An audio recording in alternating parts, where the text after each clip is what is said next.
Hi hello ಎಲ್ರಿಗೂ ನಮಸ್ಕಾರ. Welcome to my channel. ಎಲ್ಲರೂ ಹೇಗಿದ್ದೀರಾ? ಎಲ್ಲ ಚೆನ್ನಾಗಿದ್ದೀರಾ ಅಂದ್ಕೊಂಡಿದ್ದೀನಿ. ನಾನಿವತ್ತು ನಮ್ಮ ಮನೇಲಿ ಪಾಲಕ್ ರೈಸ್ ಮಾಡ್ತಾಯಿದ್ದೀನಿ. ಪಾಲಕ್ ರೈಸ್ ಮಾಡೋದಕ್ಕೆ ಏನೇನು ಐಟಮ್ ಬೇಕು ನೋಡೋಣ ಬನ್ನಿ. ಒಂದು ಸ್ವಲ್ಪ ಪುದೀನ ಸೊಪ್ಪು, ಹಸಿಮೆಣಸಿನ್ಕಾಯಿ, ಕೊತ್ತಂಬರಿ, 2 ಟೊಮೆಟೊ, ಶುಂಠಿ ಬೆಳ್ಳುಳ್ಳಿ ಪೇಸ್ಟು, 1 ಇಡೀ ಗೋಡಂಬಿ, ಚಕ್ಕೆ ಲವಂಗ, 2 ಈರುಳ್ಳಿ, 1 ಕಟ್ ಪಾಲಕ್ ಸೊಪ್ಪು, 1.5 ಕಪ್ ಅಕ್ಕಿ ಹಾಕೋತಾ ಇದ್ದೀನಿ. ನಾನು ಮೊದಲಿಗೆ ಒಂದು ಸ್ವಲ್ಪ ಬಾಣಲೆ ಬಿಸಿ ಇಟ್ಕೊಂಡು ಅದರಲ್ಲಿ ಎಣ್ಣೆ ಹಾಕಿ ಚಕ್ಕೆ ಲವಂಗ, ಹಸಿಮೆಣಸಿನ್ಕಾಯಿ, ಪುದೀನ ಸೊಪ್ಪು ಮತ್ತು ಪಾಲಕ್ ಸೊಪ್ಪು ಎಲ್ಲ ಎಣ್ಣೆನಲ್ಲಿ ಸ್ವಲ್ಪ ಬಾಡಿಸ್ಕೊಂಡು ಮಾಡ್ತಾಯಿದ್ದೀನಿ. ಈ ಥರ ಮಾಡೋದ್ರಿಂದ ರುಚಿ ಬೇರೆ ಥರ ಇರುತ್ತೆ. ಹಾಗಾಗಿ ನಾನು ಈ ಥರ ಮಾಡ್ತಿದ್ದೀನಿ. ಹಾಗೆ ಕೂಡ ಮಾಡ್ಬೋದು, ಅದು ಬೇರೆ ಥರನೇ ರುಚಿ ಕೊಡುತ್ತೆ. ಈ ಥರ ಮಾಡೋದ್ರಿಂದ ಒಂಥರ ಪಾಲಕ್ ರೈಸ್ಗಳೆಲ್ಲ ಪಲಾವ್ ಎಲ್ಲ ತುಂಬಾ ಚೆನ್ನಾಗಿ ರುಚಿಯಾಗಿ ಬರುತ್ತೆ. ಹಾಗಾಗಿ ನಾನು ಈ ಥರ ಮಾಡ್ತೀನಿ ಯಾವಾಗಲೂ.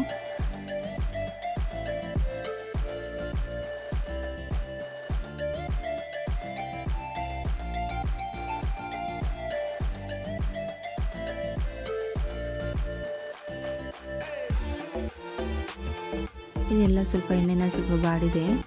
ಇದಕ್ಕೆ ನಾನು ಶುಂಠಿ ಬೆಳ್ಳುಳ್ಳಿ ಪೇಸ್ಟ್ ಇದರಲ್ಲಿ ಹಾಕ್ತಾಯಿದ್ದೀನಿ. ಅದನ್ನು ಸ್ವಲ್ಪ ಎಣ್ಣೆಯಲ್ಲಿ ಬಾಡಿಸ್ಕೊಬಿಟ್ಟು ಸ್ವಲ್ಪ ಹೊತ್ತು ಫ್ರೈ ಮಾಡಿಕೊಂಡು ಆಮೇಲೆ ರುಬ್ಕೊಳ್ಳೋಣ ಅಂತ ಈರುಳ್ಳಿ ಜೊತೆ ಹಾಕೋ ಬದಲು ಹೀಗೇನೆ ಹಾಕಿ ರುಬ್ಕೊತಾ ಇದ್ದೀನಿ. ಇದು ಕೂಡ ಒಂಥರ ಚೆನ್ನಾಗಿರುತ್ತೆ. ಇದು ಟ್ರೈ ಮಾಡ್ಬೋದು. ನಾನು ಆಲ್ರೆಡಿ ಪೇಸ್ಟ್ ಮಾಡಿ ಇಟ್ಕೊಂಡಿದ್ದೆ. ಹಂಗೆ ಡೈರೆಕ್ಟಿಗೂ ಕೂಡ ಹೆಚ್ಚಿ ಹಾಕೋಬೋದು. ನಾನು ಪೇಸ್ಟ್ ಮಾಡಿ ಇಟ್ಕೊಂಡಿದ್ದೆ, ಅದನ್ನು ಈ ಥರ ಹಾಕಿ ಫ್ರೈ ಮಾಡ್ಕೊತಾ ಇದ್ದೀನಿ.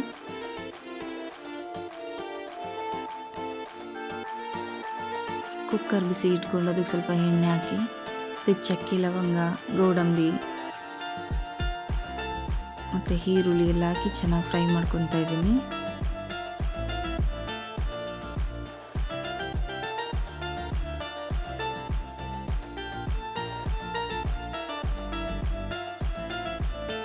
ನಾನು ಇವಾಗ ಇದಕ್ಕೆ ಹೆಚ್ಕೊಂಡಿದ್ದಂಥ ಟೊಮೆಟೊ ಕೂಡ ಹಾಕಿ ಚೆನ್ನಾಗಿ ಫ್ರೈ ಮಾಡ್ಕೊತಾ ಇದ್ದೀನಿ. ಟೊಮೆಟೊ ಸ್ವಲ್ಪ ರೋಸ್ಟ್ ಆಗಿತ್ತು. ತೊಳೆದಿಟ್ಕೊಂಡಿದ್ದಂಥ ಅಕ್ಕಿ ಸೇರಿಸ್ತಾ ಇದ್ದೀನಿ. ಎಣ್ಣೆನೆಲ್ಲ ಹಂಗೆ ಅಕ್ಕಿನ 1-2 ನಿಮಿಷ ಹುರ್ಕೊತಾ ಇದ್ದೀನಿ, ಎಣ್ಣೆ ಎಲ್ಲ ಚೆನ್ನಾಗಿರಲಿ ಅಂತ. ಇವಾಗ ಇದಕ್ಕೆ ನಾನು ರುಬ್ಬಿರೋಂಥ ಮಸಾಲ ಸೇರಿಸ್ತಾ ಇದ್ದೀನಿ. ಮಸಾಲ ಕಲರ್ ಅಂತೂ ತುಂಬಾ ಚೆನ್ನಾಗಿ ಬಂದಿದೆ. ಪಾಲಕ್ ರೈಸಿಗಿಂತ ತುಂಬಾ ಚೆನ್ನಾಗಿ ಕಲರ್ ಕಾಣಿಸ್ತಾ ಇದೆ. ನೋಡಿ ಎಷ್ಟು ಚೆನ್ನಾಗಿದೆ ಅಂತ. ಇವಾಗ ಅಳತೆ ತಕ್ಕಷ್ಟು ನೀರು ಸೇರಿಸ್ಕೊಬೇಕು. ಅಳತೆಗೆ ಎಷ್ಟು ಬೇಕಷ್ಟು ನೀರು ಹಾಕಿ ಚೆನ್ನಾಗಿ ಮಿಕ್ಸ್ ಮಾಡ್ಕೊಬೇಕು. ನಾನು ಇದಕ್ಕೆ 1 ಹಿಡಿಯೋಷ್ಟು ಪಾಲಕ್ ಸೊಪ್ಪು ಹಾಕ್ತಾಯಿದ್ದೀನಿ, ಫ್ಲೇವರಿಗಿರಲಿ ಅಂತ. ಇದನ್ನೇನು ಹಾಕಲೇಬೇಕು ಅಂತೇನಿಲ್ಲ.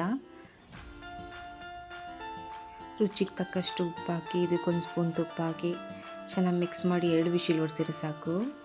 ಇದಕ್ಕೆ ತುಪ್ಪ ಆಪ್ಷನ್ನು, ಬೇಕು ಅನ್ನೋರು ಹಾಕೋಬೋದು, ಬೇಡ ಅನ್ನೋರು ಬೇಡ. ನನಗಿಷ್ಟ ಅಂತೇಳಿ ನಾನು ಹಾಕ್ಕೊತಿದ್ದೀನಿ ಅಷ್ಟೇ.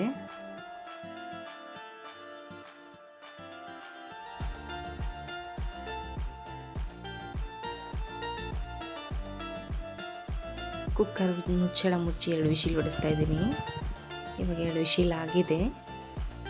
ಕುಕ್ಕರ್ ಕೂಡ ತಣ್ಣಗಾಗಿದೆ. ಓಪನ್ ಮಾಡ್ತಾ ಇದ್ದೀನಿ. ನೋಡಿ ಕಲರ್ ಎಷ್ಟು ಚೆನ್ನಾಗಿ ಬಂದಿದೆ ಅಂತೇಳಿ. ತುಂಬ ಚೆನ್ನಾಗಿ ಬಂದಿದೆ ಕಲರ್ ಅಂತೂ. ಕಲರ್ ಎಷ್ಟು ಚೆನ್ನಾಗಿ ಬಂದಿದೆ. ರೈಸು ಕೂಡ ಅಷ್ಟೇ ರುಚಿಯಾಗಿ ಬಂದಿದೆ.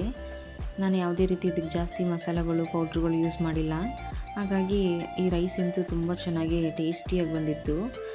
ನೀವು ಕೂಡ ಮನೆಯಲ್ಲಿ ಒಂದು ಸಲ ಟ್ರೈ ಮಾಡಿ. ನಾನು ಮಾಡಿದಂಥ ಈ ರೈಸು ನಿಮ್ಗೆ ಇಷ್ಟ ಆಗಿದರೆ ದಯವಿಟ್ಟು ಲೈಕ್ ಮಾಡಿ ಆ್ಯಂಡ್ ಶೇರ್ ಮಾಡಿ. Thank you.